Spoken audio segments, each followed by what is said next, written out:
people are immune to making good choices in this show. We got people lying, cheating, and dying in this episode, and we're going to break it all down. So let's just get into it. So it's confirmed that it is Paul that died. What's going on here? Are we thinking that it was Sam that did it or somebody else? I don't think Sam would have got him before she left to Boston. I don't know, but I wouldn't put it past her to hire somebody to do it. And then going to Boston is like, you know, that's her, what do they call it? Alibi. Or it could have been Paul's new girlfriend maybe, or someone completely unrelated. I don't know. Y'all leave in the comments who you think did this. Now, the scene after the intro is kind of interesting to me.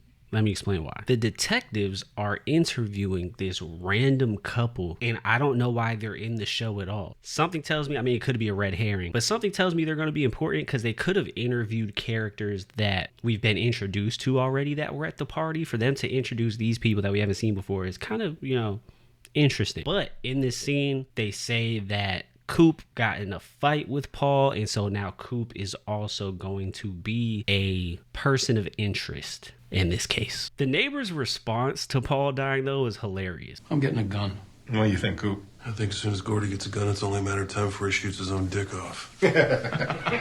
Like, they don't seem to really care at all. And that's just hilarious to me. Like, there's just so much that gets shown in this show where the wealthy like truly only ever care about their wealth, basically. Like, they are so terrified of losing their privilege and their wealth, and that's basically it. Now y'all tell me what you think about this scene right here. When I said I was going to change the locks, he threatened to stop paying the mortgage. I was just trying to keep things as peaceful as I could for the kids. Are we believing Sam here, or is this all practiced and rehearsed? What are we thinking with that? Y'all let me know. I can't tell, because later in the episode she has that genuine outburst at the person that was trying to help her at the makeup store, and that seemed really authentic. I've got this Jenga tower of guilt and grief and confusion and anger to process, which I was trying and failing miserably to do when you pranced over here. By the way, that was the best scene of the entire show to me. She killed that scene. Great monologue. But see, right there,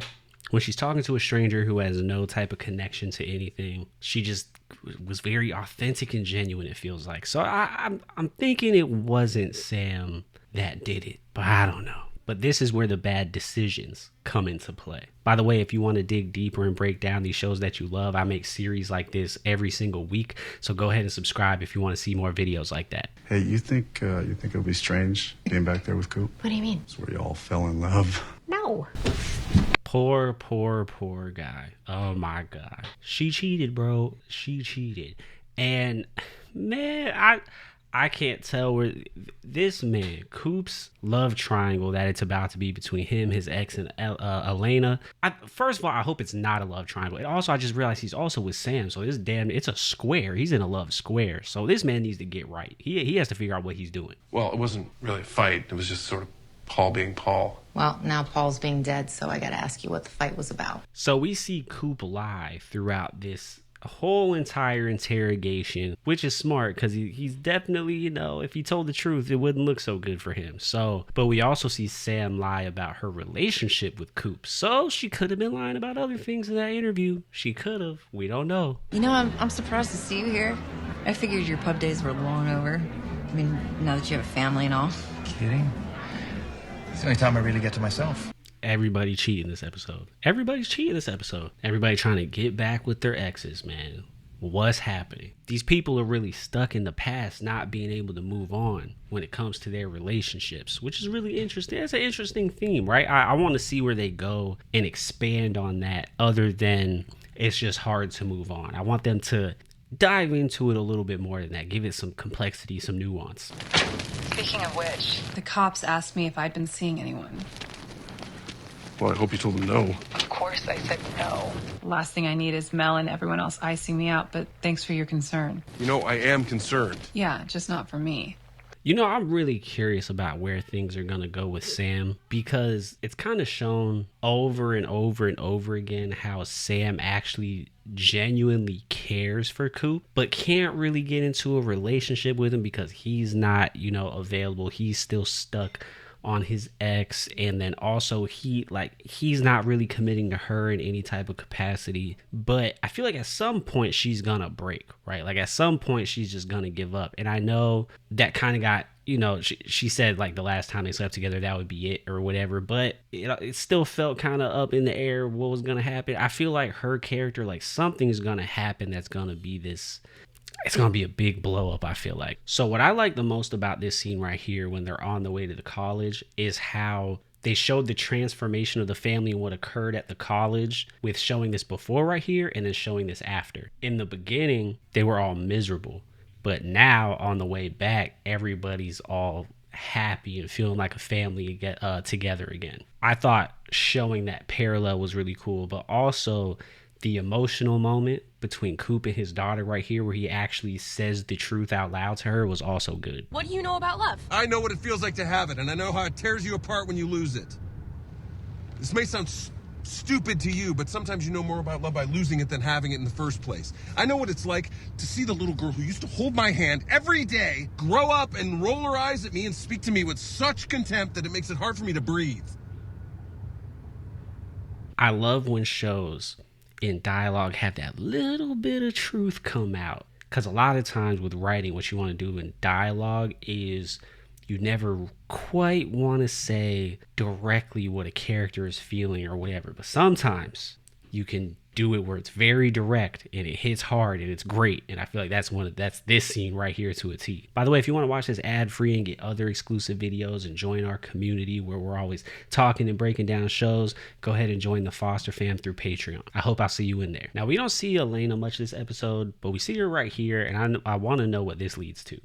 If he was, he'd have taken a swing at me a long time ago. Why is that?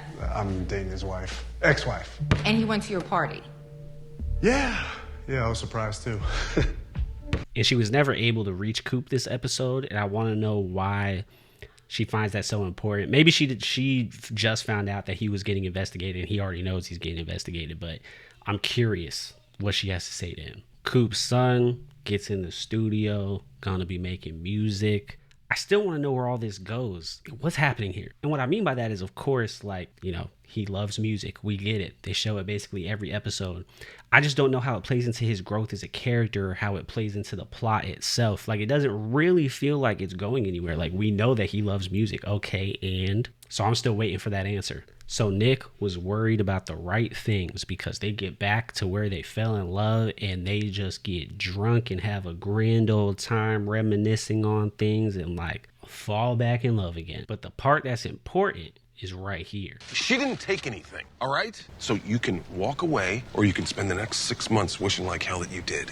Who are you? So both of them have this side to them where they're doing bad things secretly, right? And honestly, it seems that they're kind of connecting on that, like the imperfectness of each other now, right? Which I find that to be really interesting. You know, like in this scene, he's a little bit more aggressive. He's a little, you know, more demanding. And she knows that she stole the thing, right? And she's just hyped that he's backing her up no matter what. And like, so I don't know, it's an interesting dynamic. This is the nicest time I've had with you in years. It's because you and my friend are drunk. I am. Mm-hmm. And in the spirit of that, I have a confession to make. That line of dialogue right there was so fire. Let me tell you why. Because it foreshadows subtly. She said, I got a confession to make. Then where do they go where they're about to have sex? In the church.